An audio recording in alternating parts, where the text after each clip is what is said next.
नमस्ते सदावत्सली मातृभूमि, जय हिंद दोस्तों। स्वागत है आप सबका एक बार फिर से टेक्निक क्लास में। वीडियो शुरू करने से पहले दोस्तों, छत्रपति शिवाजी महाराज की 392वीं जयंती पर पूरे देशवासियों का उनको सत नमन। बोलिए छत्रपति शिवाजी महाराज की जय। दोस्तों, आज छत्रपति शिवाजी महाराज की 392वीं जयंती पर देशवासियों ने उन्हें श्रद्धांजलि दी है। देश के महानायक और भारत के गौरव कहे जाने वाले छत्रपति शिवाजी महाराज ने अपने उत्कृष्ट नेतृत्व और समाज कल्याण के लिए जो कार्य किए वो हमेशा प्रेरणा देते रहेंगे। और छत्रपति शिवाजी जयंती पर महाराष्ट्र में राजकीय अवकाश होता है और इस दिन को बड़े धूमधाम और भव्यता के साथ मनाया जाता है। मराठाओं के समृद्ध और विविध सांस्कृतिक इतिहास को भी इसी दिन मनाया जाता है। उत्तराखंड के एडीजी इंटेलिजेंस संजय कुमार गुंज्याल को 5 साल के लिए बीएसएफ के महानिरीक्षक यानी कि इंस्पेक्टर जनरल के रूप में नियुक्त किया गया है। इस संबंध में केंद्रीय गृह मंत्रालय ने आदेश जारी किया है। संजय कुमार गुंज्याल जल्द ही बीएसएफ में महानिदेशक के रूप में अपना पदभार संभालेंगे और गृह मंत्रालय के अंडर सेक्रेटरी संजीव कुमार जी के द्वारा उत्तराखंड सरकार को आधिकारिक पत्र भी जारी करने का आग्रह किया गया है। दोस्तों, एक चौंकाने वाली बात सामने आई है। दरअसल भारतीय सेना के एक वरिष्ठ अधिकारी ने कहा है कि अफगानिस्तान में अमेरिकी सैनिकों के द्वारा छोड़े गए उच्च तकनीक वाले हथियारों और नाइट विजन गैजेट्स पाकिस्तान के कब्जे वाले कश्मीर में आतंकियों के हाथ लग चुके हैं और वे भारत में घुसपैठ करने की कोशिश कर रहे हैं। इसके अलावा कई अफगान पीओके भी पहुंच गए हैं और एलओसी के करीब के क्षेत्रों में सैकड़ों अफगान सिम कार्ड भी एक्टिव हैं। General commanding GOC infantry division major general Ajay ने इस बारे में जानकारी दी है। उन्होंने कहा कि इस बात का भी संदेह है कि आने वाली गर्मियों में जम्मू कश्मीर में घुसपैठ करने के लिए अफगानिस्तान में लड़े आतंकियों के द्वारा प्रयास किए जा सकते हैं। आपको बता दें कि अमेरिकी सैनिकों के द्वारा छोड़े गए अमेरिकी उपकरणों का इस्तेमाल पाकिस्तानी आतंकवादी पिछले कुछ महीनों से एलओसी पर कर रहे हैं। इनको नाइट विजन गैजेट्स और कई हथियारों से लैस किया गया है। साथ ही खुफिया जानकारी ये भी है कि सामने के लॉन्च पैड में 100 से 130 आतंकवादी मौजूद है, जिसे डैगर डिवीजन के नाम से जाना जाता है। आपको बता दें कि पाकिस्तानी सेना के द्वारा अफगानिस्तान में लड़ने वाले पाकिस्तानी आतंकवादियों को कश्मीर की ओर मोड़ा जा सकता है और उन्होंने कहा कि ऐसा लग रहा है कि आने वाले सीजन में यह आतंकवादी समूह घुसपैठ करेंगे। लेकिन उन्होंने कहा कि भारतीय सेना यहाँ पर तत्पर है और अलर्ट पर है।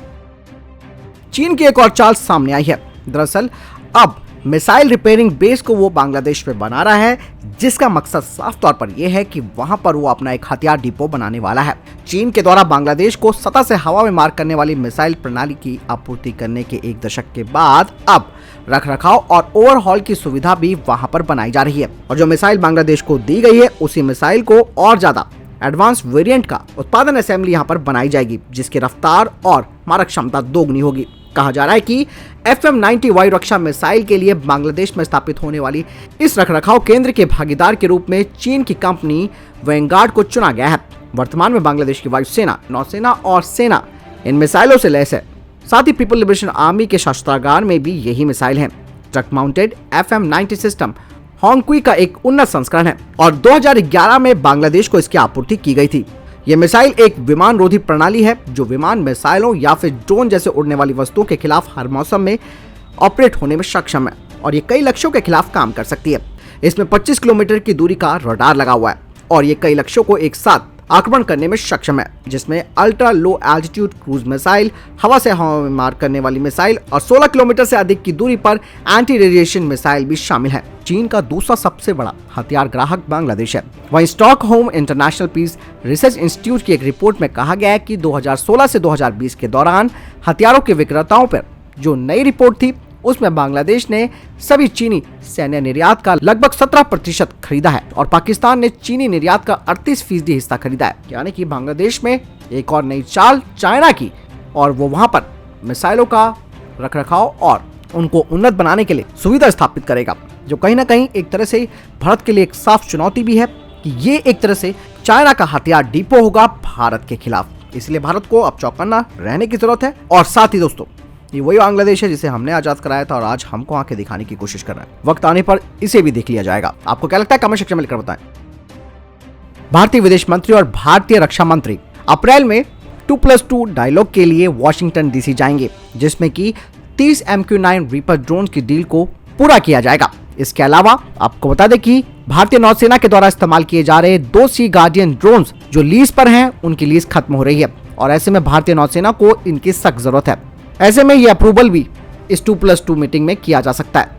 यानी इसके अलावा भारत को इस 2+2 डायलॉग में अमेरिका के साथ V-22 osprey CM5 Galaxy, MS-60R और ब्लैक हॉक के अलावा टैक्टिकल बॉम्बर्स के लिए भी बातचीत करनी चाहिए। डीआरडीओ ने under water remotely operated vehicles के लिए प्राइवेट फर्म्स को अपनी फिजिबिलिटी स्टडी जमा करने की बात कही है, जिसका इस्तेमाल पानी के नीचे ऑब्जेक्ट को पहचानने और ऑपरेशंस के लिए किया जाएगा। आपको बता दें कि remote operated vehicles 2 man portable systems होने चाहिए, जिनका वजन 40 से 60 किलोग्राम के बीच होना चाहिए और इनकी ऑपरेशनल रेंज 2 किलोमीटर की होनी चाहिए।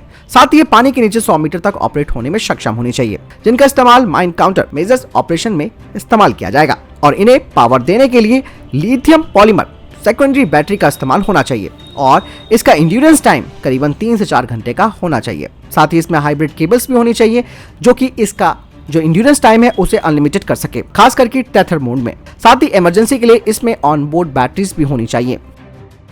डीआरडीओ की एरोनॉटिकल डेवलपमेंट एस्टेब्लिशमेंट ने फ्यूचरिस्टिक अनमैन्ड फाइटर एयरक्राफ्ट के लिए ऑनलाइन बिड्स जारी किए, जिसमें कि flush air data system, weapon bay aerodynamics, serpentine air intakes, design evaluation modification के लिए और कॉन्ट्रैक्ट साइन होने के 18 महीनों के अंदर इसमें रिसर्च होना चाहिए। जैसे कि आप सभी को मालूम है कि फ्यूचरिस्टिक अनमैन्ड फाइटर एयरक्राफ्ट का इस्तेमाल military actions, strategic offensive, close air support और मिसाइल ऑफेंसिव, साथ ही दुश्मन के एयर डिफेंस सिस्टम को बर्बाद करने के लिए किया जाएगा। एक भारतीय वैज्ञानिक ने मोल्ड, टरबाइन ब्लेड और अन्य एरोस्पेस कंपोनेंट जैसे उच्च मूल्यों के कंपोनेंट्स की मरम्मत और बहाली के लिए पूरी तरह से ऑटोनॉमस तकनीक विकसित की है, जिसमें न्यूनतम मानवीय हस्तक्षेप की जरूरत होती है और ये कहा जा रहा है कि अब ये तकनीक हमारे उद्योग को अगले स्तर तक ले जाएगी और इस क्षेत्र में आत्मनिर्भर बनाएगी। भारत में मौजूदा मरम्मत तकनीक जैसे कि वेल्डिंग और थर्मल स्प्रेइंग है, जो कि सटीकता प्रदान नहीं करते। इसके अलावा सभी मौजूदा जो टेक्नोलॉजी है वो मैनुअल है और मरम्मत की गुणवत्ता व्यक्ति के कौशल सेट पर निर्भर करती है, लेकिन अब इस नई तकनीक से ये निर्भरता हमारी कम हो जाएगी।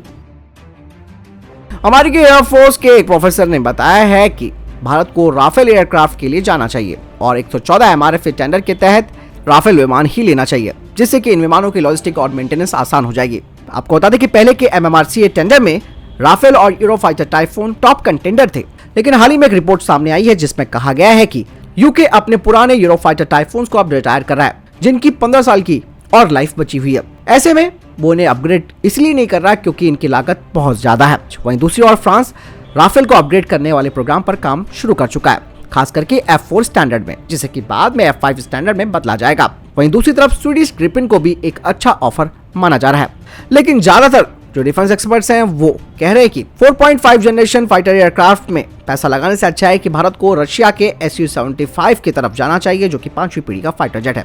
हालांकि इसे भी अभी वक्त लगेगा आने में और खास करके 2025 से पहले ही उपलब्ध नहीं हो पाएगा।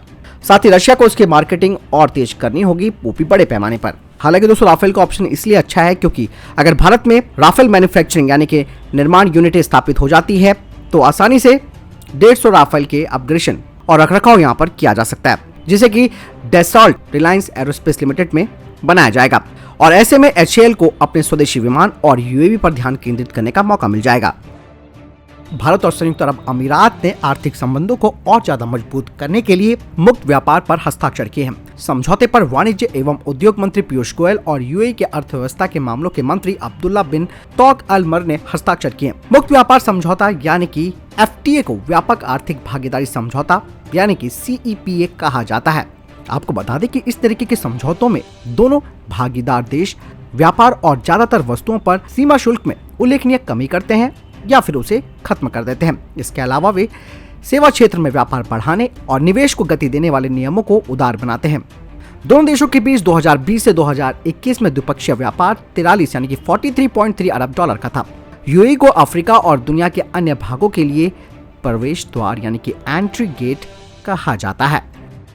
ओमान की रॉयल एयरफोर्स के लड़ाकू विमानों का एक समूह 21 फरवरी से 25 फरवरी 2022 तक संयुक्त वायुसेना अभ्यास ईस्ट ब्रिज की गतिविधियों में भारतीय वायुसेना के साथ भाग लेने के लिए भारत के मित्रवत गणराज्य के लिए रवाना हुआ है।